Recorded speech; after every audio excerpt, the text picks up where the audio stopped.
I was fortunate enough to be involved in 2010 with the Chilean effort to rescue and retrieve 33 miners that had been trapped in the Atacama Desert mine. And four of us went down there just to lend our assistance and to see if there was anything we could do to assist at the behest of the Chilean government. And one of the things that, as I was going down there as a psychologist, was hoping and expected was that the principles that we use for creating an adaptive situation and for supporting well-being and promoting health in spaceflight would be generalizable and transportable over to this mining group. So these individuals were just placed in this. They weren't selected for this. They didn't have the benefit of training. They had the misfortune of being in this particular situation. So we found that we could retrofit with this group some of the systematic or programmatic principles that we used here. One thing that we quickly wanted to do, of course, was to provide them with organization. And this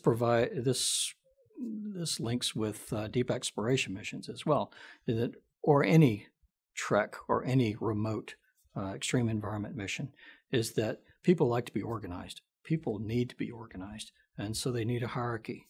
And it's likely that as you move away from Earth, you're going to need a little bit more of a hierarchy than perhaps we're using right now in ISS, which is pretty flat on the U.S. side, USOS side. So there might need to be a little bit more of a formalization of some roles there.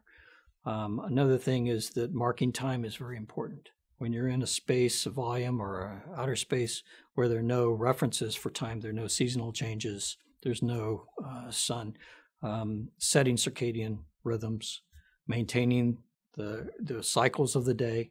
You wake up at a certain time, you eat at a certain time, etc. That was very important there, and is in terms of an organizing principle, and would be so in deep space. Also, we tended to mirror the community underground and tried to build a community underground and mirror the community above ground, so that holidays that were celebrated above ground were celebrated there. The day cycle, night cycle was the same as above ground. So we tried to sync them up with their families and with some of the management personnel as well. And that gave them a sense of connectedness. So in deep space, a sense of connectedness is going to be a rare bird to find. And they're out there on the edge of this thin thread and still trying to sustain the motivation and the perspective that they launched with.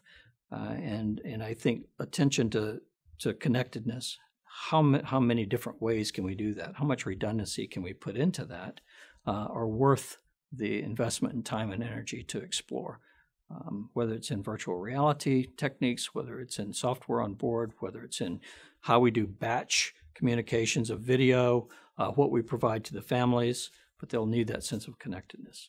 They'll need also the sense of time and marking time. Place would be important in terms of the outbound transit and the return transit, in that you want to know where you are, how far you've come, how far you have to go. It's like taking your young child on a long trip across the nation in a car, and they want to know how far they've got to go. They're always asking that, and because it's a need to know where you are. How much longer do I spend in this place? How far have I come? How much more do I need to invest in getting there?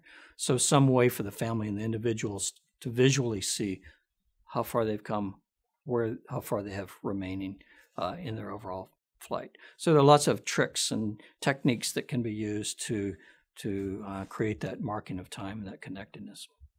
Anyone that has questions in these areas or suggestions, ideas, we're very happy to have those. I'm very happy to receive them. So just give a call to myself or to anyone else in our group at the Johnson Space Center anytime.